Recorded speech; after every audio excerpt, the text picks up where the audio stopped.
Hi అండి, నమస్తే. Welcome to our channel పాకశాల. ఈరోజైతే మనం పండగలప్పుడు ఈజీగా చేసుకునే పరమాన్నాన్ని చేసి చూపిస్తున్నాను. ఒకసారి నేను చెప్పిన కొలతలతో ట్రై చేసి చూడండి. పరమాన్నం గట్టి పడిపోకుండా, అలాగే పాలు కూడా విరిగిపోకుండా కమ్మగా చాలా బాగుంటుంది.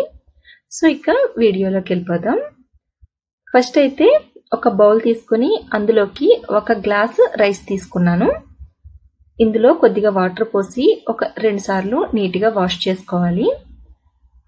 ఇలా నీట్గా వాష్ చేసుకున్నాక ఇందులోకి కొద్దిగా వాటర్ పోసుకోవాలి. ఇవి మునిగేంత వరకు వాటర్ పోసి పక్కన పెట్టుకోండి.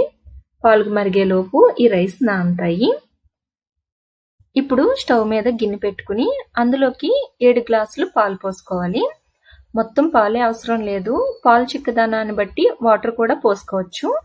5 గ్లాసులు పాలు పోస్తున్నా, 2 గ్లాసులు వాటర్ పోసుకున్నా. 1 గ్లాస్ రైస్కి 7 గ్లాసులు పాలు వాటర్ కూడా కలిపి తీసుకోవాలి.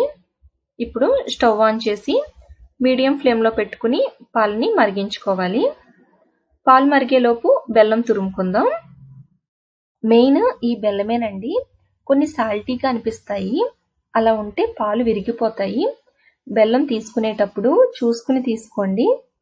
ఈ కుందు బెల్లం అయితే బాగుంటుంది, అలానే ఈ బెల్లం పౌడర్ కూడా బాగుంటుంది. పాయసానికి కానీ పరమాన్నానికి కానీ నేనైతే ఈ 2 వాడతాను. పాలు విరిగిపోవటం అలా ఎప్పుడూ అవ్వలేదు. ఈ కుందు బెల్లం అయితే పాకాలకి కూడా చాలా బాగుంటుందండి. ఇప్పుడు ఈ బెల్లాన్ని తురుముకోవాలి. దీన్ని ఇప్పుడు మెజర్ చేసుకుని 1.5 గ్లాసు తీసుకోవాలి. 1 గ్లాస్ రైస్కి 1.5 గ్లాసు బెల్లం అయితే కరెక్ట్గా సరిపోతుంది. స్వీట్ ఎక్కువ కాకుండా అలాగని తక్కువ కాకుండా మీడియం స్వీట్తో కరెక్ట్గా ఉంటుంది. ఈ బెల్లాన్ని పక్కన పెట్టుకుందాం. ఈలోపు పాలు మరిగి పొంగొస్తున్నాయి. ఇప్పుడు నానబెట్టుకున్న రైస్ వేసుకోవాలి. వాటర్ మొత్తం తీసేసి రైస్ ఒక్కటే వేసుకోవాలి. ఇలా రైస్ వేసుకుని ఒకసారి బాగా కలుపుకొని సిమ్ టు మీడియం ఫ్లేమ్లో పెట్టుకుని ఉడికించుకోవాలి.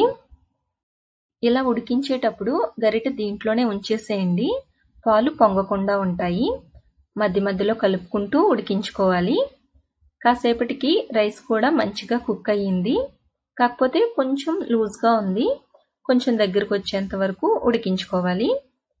ఈలోపు డ్రై ఫ్రూట్స్ ఫ్రై చేసుకుని రెడీగా ఉంచుకుందాం.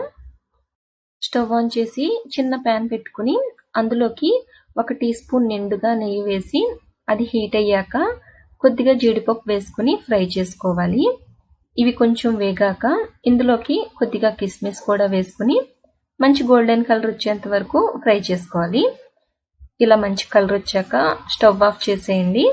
వీటిని ఇప్పుడు పక్కన పెట్టుకుందాం. ఈలోపు రైస్ దగ్గరకు వచ్చి చక్కగా కుక్ అయ్యింది. ఇప్పుడు స్టవ్ ఆఫ్ చేసేయండి. ఈ కన్సిస్టెన్సీ అయితే కరెక్ట్గా సరిపోతుంది. చల్లారాక ఇంకా గట్టిపడుతుంది.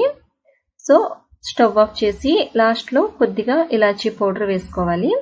అలాగే ఫ్రై చేసి ఉంచుకున్న డ్రై ఫ్రూట్స్ కూడా వేసుకుని ఒకసారి బాగా కలుపుకోవాలి.